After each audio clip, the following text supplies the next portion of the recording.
Welcome back, everybody. Welcome back to the Canyon. Welcome back to another installment in the Quickview series. And this one, as is the case with many others, comes with unnecessary disclosures, which is the tire being tested today is the ProLine Maxxis Trepador. Okay? First of all, the Trepador, as a tread pattern, has shown through history to be the worst tire that we've tested, which is crazy because the Duratrax approach, and by extension the fake approach, like really similar, right? Like the way the tread bars are lined up, very similar. We have yet to test a Trepador that is even okay. All right? Beyond that, and here we get into the portion of unnecessary disclosure. This tire would have to be outstanding. Like, it would have to be unbelievably good, impossible to even comprehend good in order to justify it. Because with the recent ProLine pricing, it's $32 or $33 a pair for every set of ProLine tires in 1.9.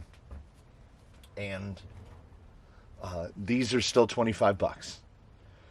There have been no ProLine tires yet that have done as well as the J-Concepts Tusk, perpetually out of stock. But nothing has even come close. So, ProLine, ignoring my own opinions about ProLine, which, am I softening? Not really. I still don't buy ProLine. They come in, they get tested. But $33 a pair for these in G8 is unacceptable as far as I'm concerned.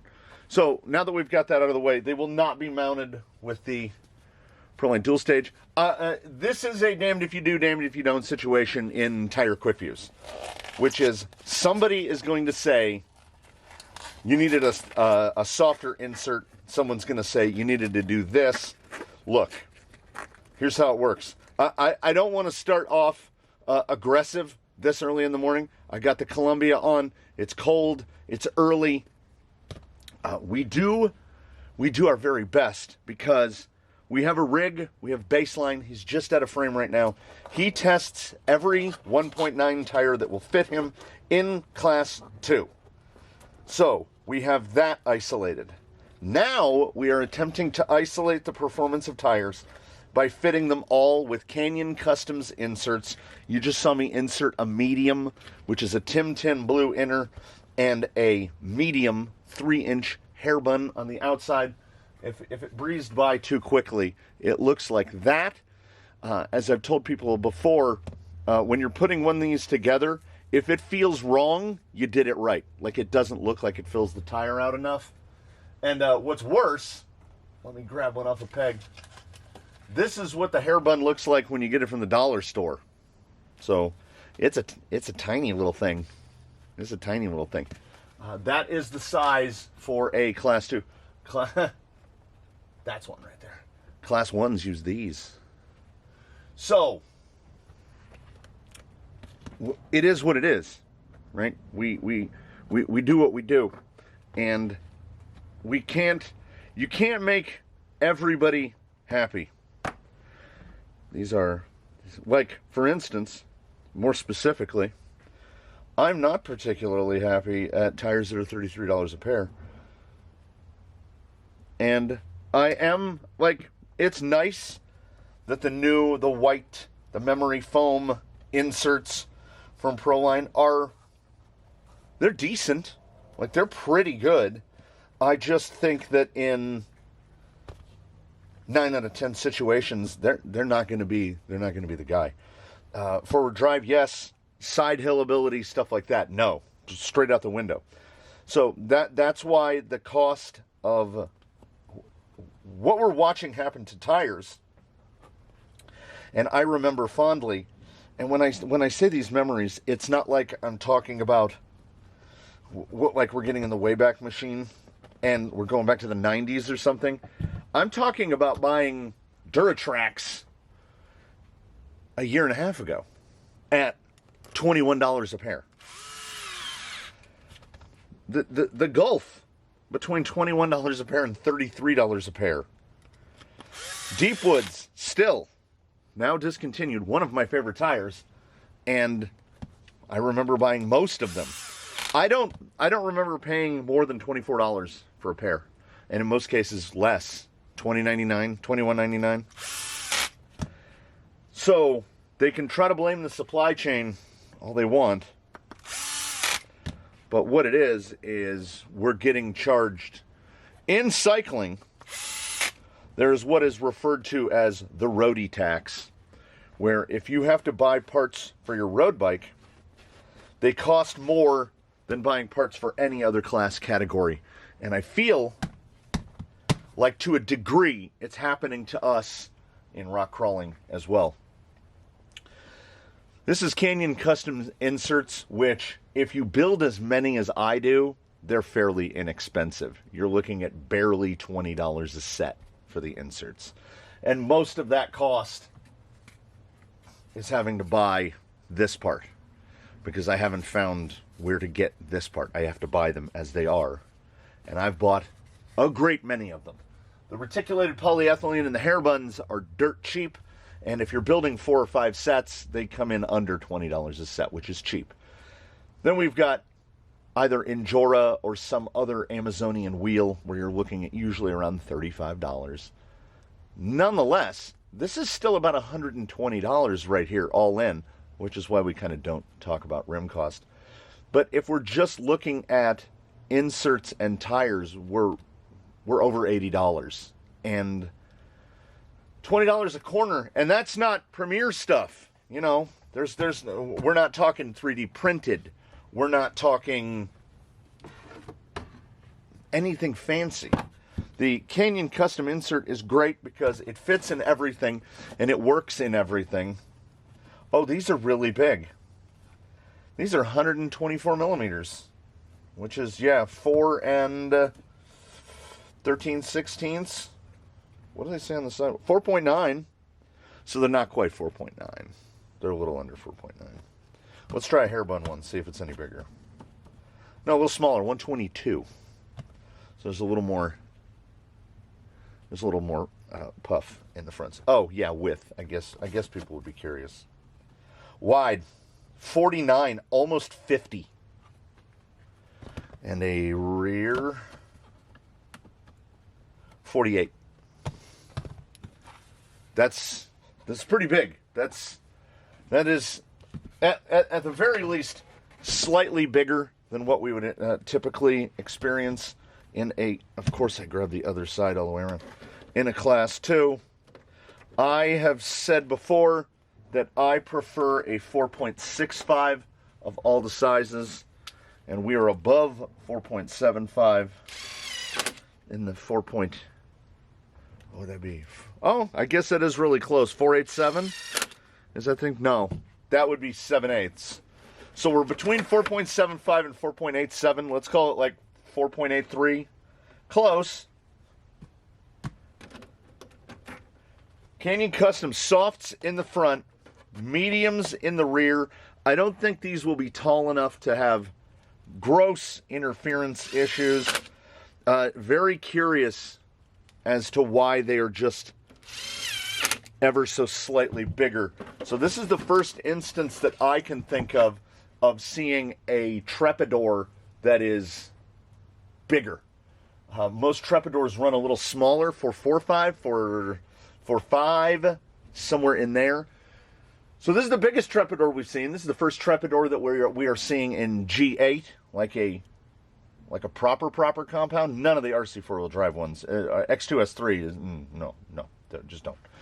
So these tires, and further unnecessary disclosures, these tires are a hard non-starter for me.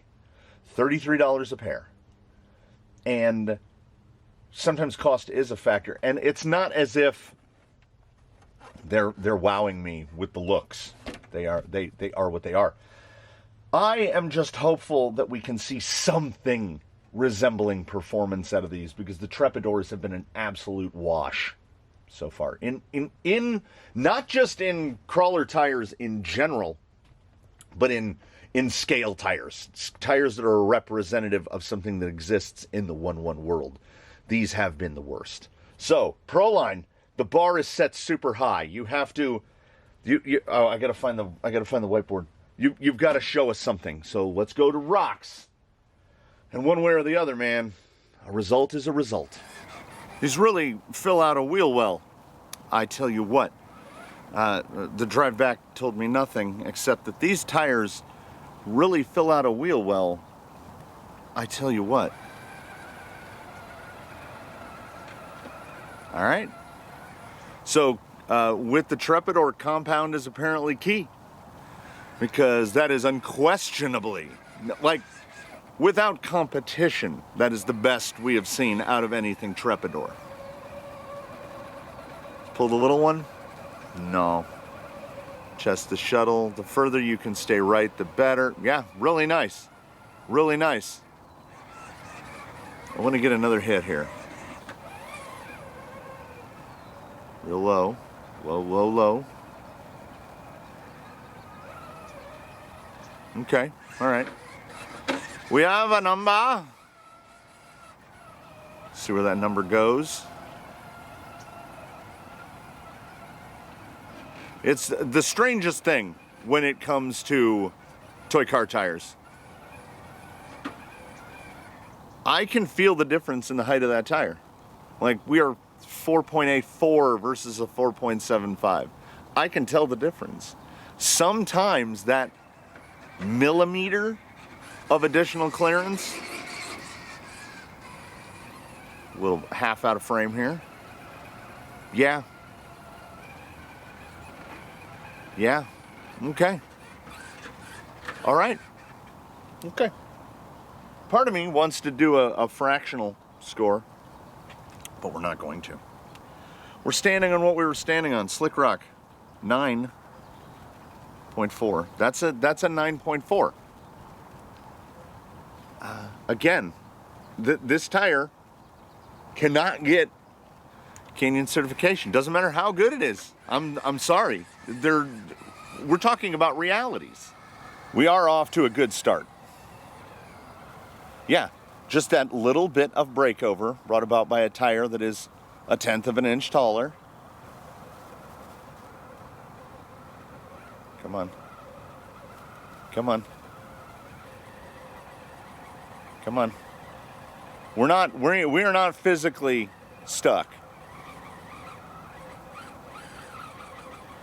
I know that I did not mention inside the stink, the ProLine stink, but it was definitely there.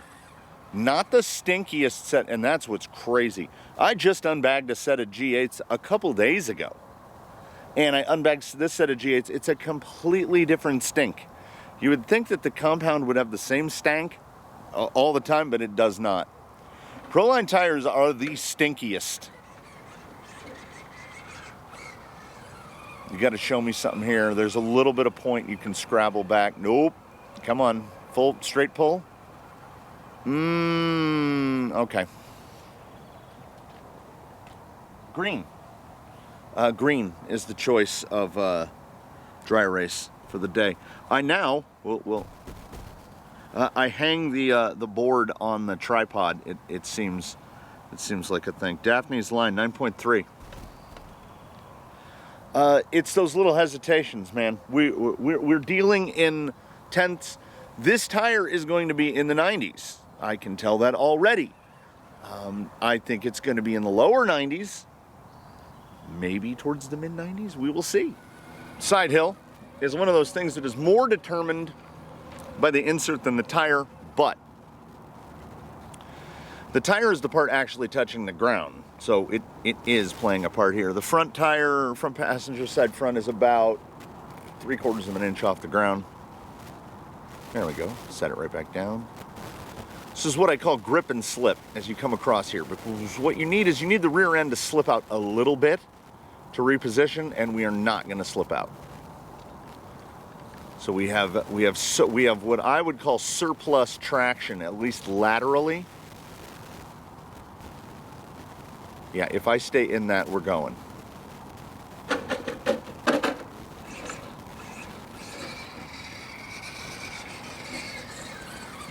It's about, what we're looking at here, for those curious, is we're looking at the shoulder. And because we've got a prominent side lug, and I love a prominent side lug, but if you can see across the top, I wish the sun were hitting it a little better. There we go. If you can see across the top of that front tire, you see we've got the slope of the tread. The tread's a little domed out. And then we get to the shoulder, and there's like, the sidewall is almost straight. So we've got a little, I'm doing this in the air. I'm making this shape. We've got a little bit of that shape right at the corner, right there. And I don't think that's helping us. I mean, in wear-in, as the tires feather, I think that will go away a little bit. But I think that sharp edge is what is rolling us out. And also causing us to lift high side because we're biting too hard.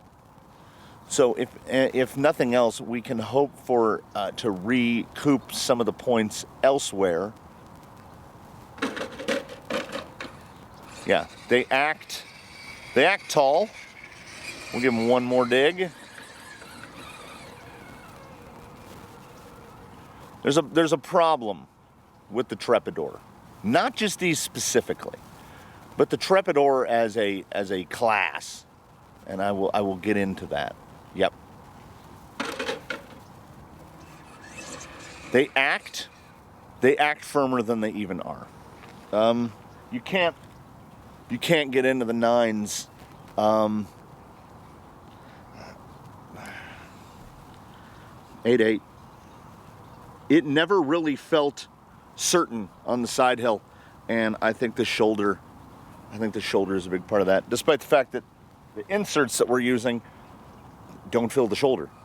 That is a harsh early morning light at the beast. Almost. Oh, okay. Yeah. All right. Fluke or no fluke? No fluke. Nice. There's a good amount of drive in this tire. Does it have the most? I want to try the shuttle, even though we don't need to do it. Yeah, lateral's good.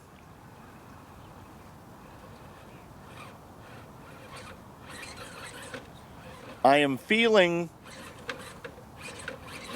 There we go. Want to see the descent here? Ooh! Little whip there. I'm feeling flat irony.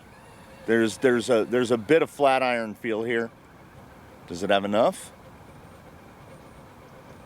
It's more shutter than hop. We want that. Positionability is good. I'm going to make a nerd reference coming up here soon.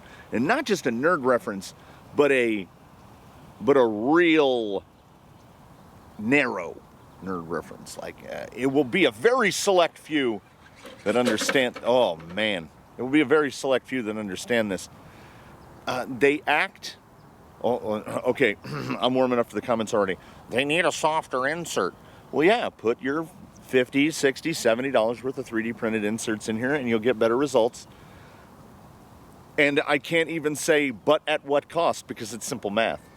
I am all too aware of the realities.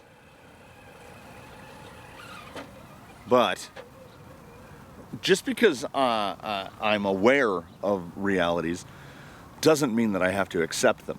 I shouldn't not have to take a $65 set of tires and put $50+ worth of inserts in them to make them perform. So any pluses or minuses in the performance that you see of the ProLine Trepador right here, right now, it is what it is.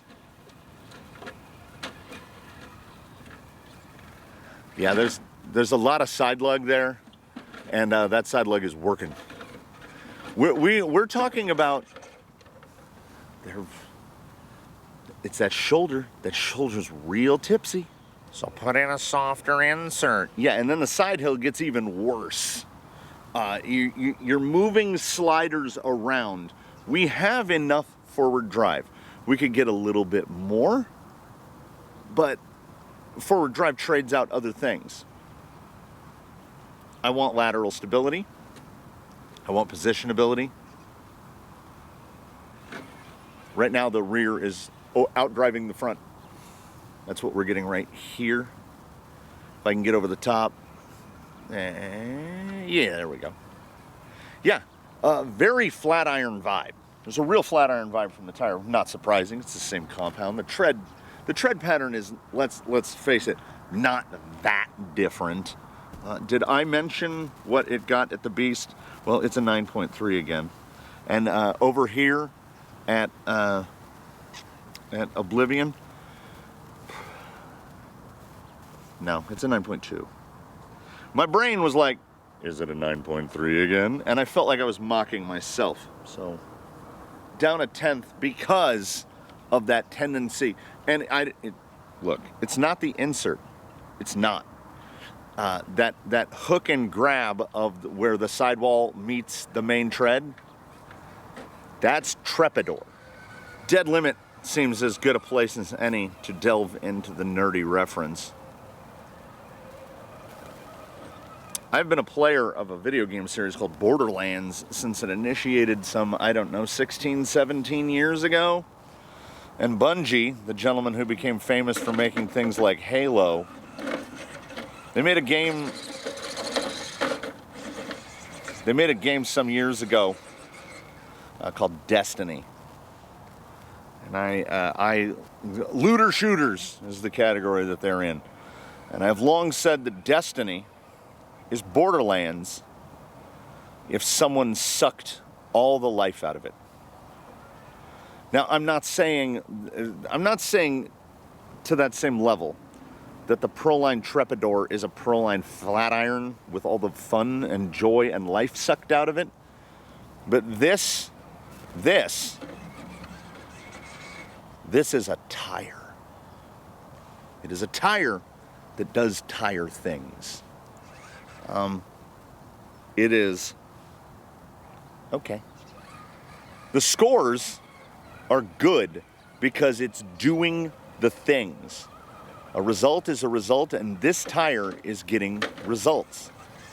What it has is peculiarities, and atop those peculiarities is an unforgivable price tag.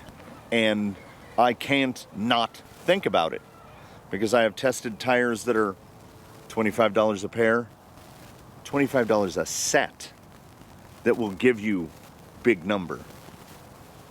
And you're gonna buy a Trepador, I guess, because you want the look of a Trepador. I don't see the motivator. Nice. I'm trying to catch it and fall. We got some chevron to the tread, so we're bumping pretty straight. Little bit of energy return. There we go. You gotta find oh, hi. You gotta find where the bump is. I think these will do well. As I said, the sidewall tread is prominent. Steer to the sky, reverse. It's not snap oh blam, but it's good.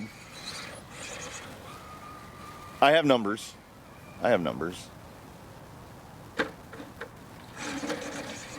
Yeah, there you go. A little seesaw motion. Again. It's a strange tire. There we go, yeah. That's the steer towards the ground. Forward throttle, reverse forward again. Blip, blap, blip. So you go pull, push, pull. And back on his wheels. It's good. It's good.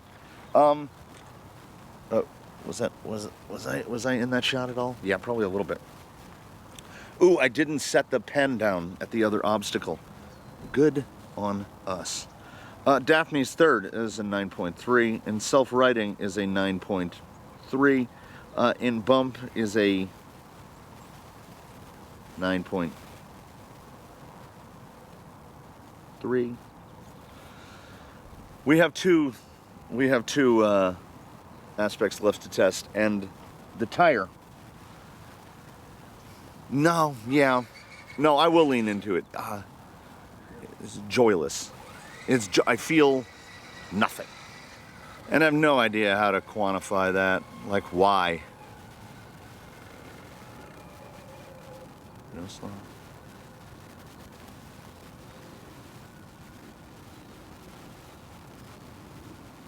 Yeah, no matter what the score comes out to, I like the Baja Pro X better, and I like the flat iron better than that. Of the G8 tires I've tested, the Pro X is really one of the better ones. Like, it might be the overall numbers, it might be the best ProLine tire I've tested. And it definitely has the look. Maybe it's because this tire doesn't have the look. I would take the flat iron over this, and I think the raw numbers of this are probably a little better. If we get real slow, can we cut that back? Yeah, I mean, that's strong.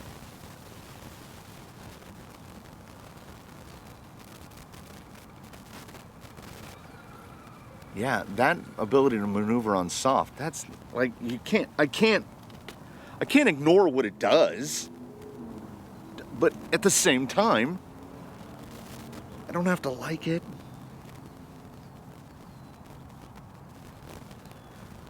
We just have wet left. And I don't know. Sometimes, what's the opposite of celestial alchemy? It's this. This tire is top 10, top 15.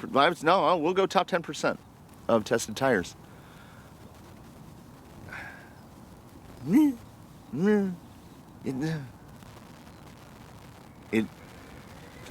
said it a minute ago. Still feeling it now, which is nothing. So we see if the traction profile has changed at all. We cleaned it out. We get a little of the mold release off. Like, forward drive, does it go up? Yeah, I'd say, well, we're gonna give it a, we're gonna throw a 10th at it. So I'll move Slick Rock to 9.5. So we just have to test wet, and we'll see where we end up.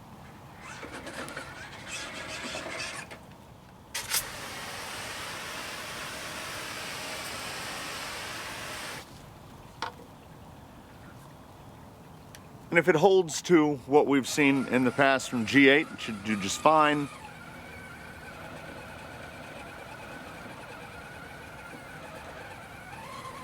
Yeah, it's got the traction.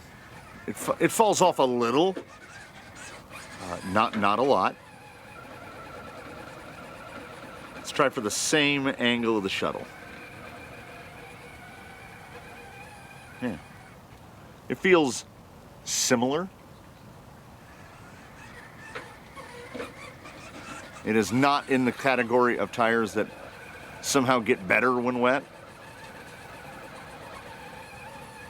Yeah, I got a number. Let's be honest. At the first pass, I had a number. And that number is a 92.6 total. 10 aspects, 92.6. I feel like you could get to 94, 94 and a half with an insert like tailored to the tire. But what it comes down to at the end of this session, not the end of the day, we're a long way from that. At the end of this session, what it comes down to is why. The performance, 92.6 is a fine score. If you're above 90, that's a fine score. There's no real drawbacks here. This tire was disgustingly consistent across the board and actually surprised me in how good it did on the loose stuff, on the transition from dirt to concrete. It does fine in wet. We had one score below a 9 because I think they need to wear in more and then they would be better on a side hill. But $33 a pair, and you can beat them for the same or less money. I would take a Baja Pro X from ProLine before these. I would take a Flat Iron XL from ProLine before these. I think I like them more than the Trencher. The Trencher just doesn't... The Trencher has less wow factor in it, despite a better score. Like, I want to say the Trencher was around a 95, a Predator Trencher. But I haven't found a rig that likes them. I think these are fine. They're fine. And I have the least feel about them at a 92.6 of what I would consider any tire that is scored above a 90. Because I already know. I guess I've tested them in too close of proximity. There's no reason for this tire. There just isn't. Unless you really, really like a Trepador. If you're trying to match them to something. But, like, I'm looking at them right now in real life, and the view. I'm doing the two-eyed thing, like using a scope with both eyes open. Through the viewfinder, I can see it zoomed in. And through my other eye, I can see the rig sitting over there. And that's a tire. It could be any tire at all. I'm not saying cosmetics play that big of a part, but they do a little bit. These are nondescript, and the 92.6 is adequate. Have we gotten to a place where 93 is now an adequate score? I don't know. They're there, here, there. There you go. That's what we've got. ProLine Trepador in G8, the best Trepador that we've seen. And maybe I'm just jaded from testing so many different Trepadors and them all being terrible, that now that this one is good, it doesn't feel like anything. Right? I don't know what else to say about it other than it's too expensive and it's oddly tall. Maybe I'd like it better if it was shorter. I don't know. There's something about it that doesn't strike any chords. It is a tire. End of descriptor. It could say product description, a tire. I agree. We're in agreement. There you have it. I don't know. Maybe it's the mood of the morning. I don't know what it is. So I will thank you so much for watching. Invite you to comment below. Softer inserts, 3D printed, and to just watch the dollars roll up. They're fine. They're fine. They're fine. They're good. They're gooder than they are bad. But I don't know, man. Not for me? I don't know. Not even the ProLine part of it. I mean, just the tire. The tire itself. Ignoring who they're made by, which I think I did. Yeah. Man, what a fizzle. We'll see you next time.